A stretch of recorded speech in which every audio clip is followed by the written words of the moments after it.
안녕하십니까. 인천세종병원 유방갑상센터 박상욱입니다.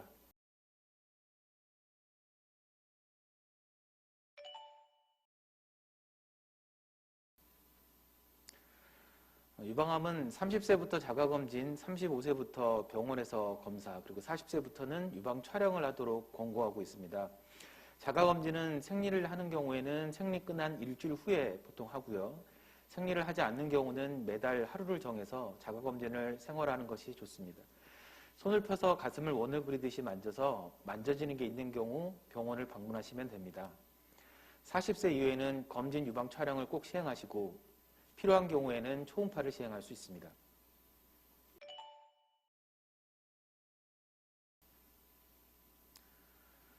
유방검사는 국가에서 40세부터 2년에 한 번씩 시행하고 있는데요. 가슴을 눌러 찍는 유방 촬영을 먼저 시행을 합니다. 그거는 유방암을 진단하기 위한 필수적인 검사이기 때문에 먼저 검사를 받고 필요한 경우에 초음파로 세밀하게 검사를 하는 순서를 지키는 것이 좋습니다. 유방 촬영을 하게 되면 판독 결과에 치밀 유방이라는 결과가 나오는 경우가 많은데요. 서구와 달리 동양권 여성의 경우에는 유방이 실질이 많아서 가슴이 딱딱하고 그래서 유방 촬영을 하면 하얗게 보이는 치밀 유방인 경우가 많습니다. 치밀 유방은 어떤 부분에 문제가 있다는 것은 아니고 유방 촬영만으로는 검사가 불충분하기 때문에 의사와 상담을 하고 필요한 경우 초음파를 진행하게 됩니다. 비대칭이라는 말은 쉽게 얘기하면 혹보다 조금 낮은 개념으로 유방 촬영 사진을 양쪽 혹은 한쪽의 가로 세로 사진을 비교해서 혹인지 아닌지 애매하게 보이는 경우를 말합니다. 그게 큰 문제는 아니고요. 혹이 있는지 없는지 초음파를 통해 확인한다고 이해하시면 되고 병원에 와서 확인 후에 혹이 맞다면 조직검사 등을 시행하게 됩니다.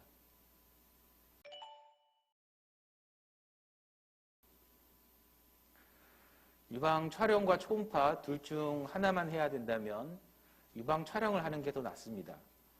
유방 촬영은 전체적인 가슴의 모습을 볼 수 있으며 석회화를 관찰할 수 있는 장점이 있기 때문이죠. 다만 아시아 사람들은 치밀 유방의 경우가 많기 때문에 초음파가 필요할 수 있지만 촬영 없이 초음파만 보게 되면 정확도가 많이 떨어질 수 있습니다.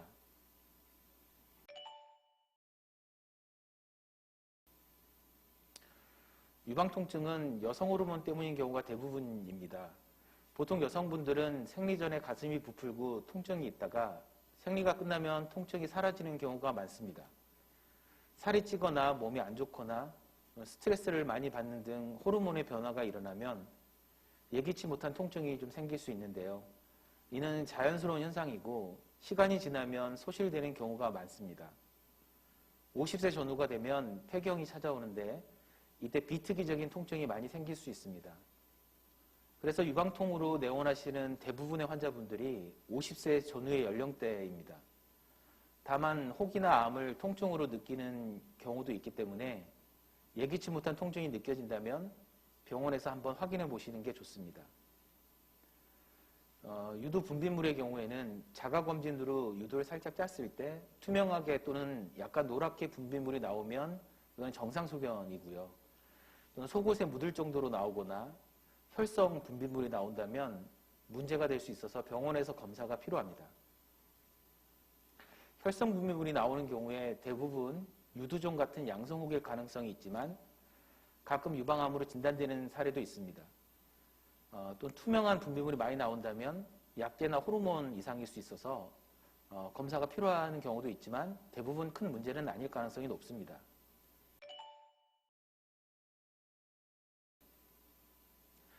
남자 유방암도 있습니다. 저도 5분 정도 치료한 경험이 있는데요. 남성 유방암은 흔하진 않지만 가슴에 혹이 만져지는데도 대수롭지 않게 여겨서 병원을 늦게 방문해서 좀 늦어지는 경우가 많습니다. 유방이 작아서 림프절 전이도 흔하게 일어나서 병이 많이 진행되는 경우가 많습니다. 남자분들 중에 유두 아래가 아프면서 커져서 오시는 분들이 있는데 이는 대부분 약제가 원인인 여성형 유방인 경우가 많습니다. 유방암은 유두에 떨어져서 가슴 가장자리에 만져주는 경우가 많습니다. 앞서 언급한 대로 병이 진행되어 내원한 사례가 많기 때문에 병원에 일찍 좀 오시는 게 좋습니다.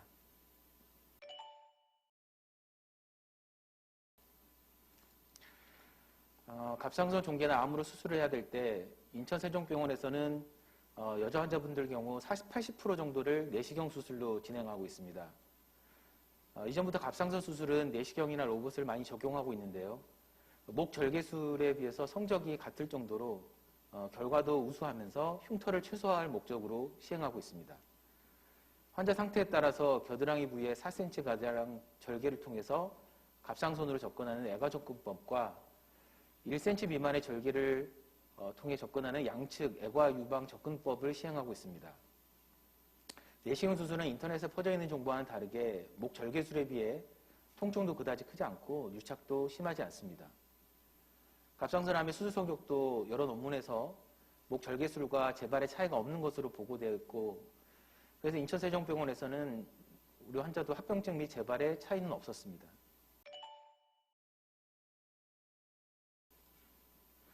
유방암은 전 세계적으로 빠르게 증가하는 암이고 한국은 그중 암 발생률이 높은 국가입니다.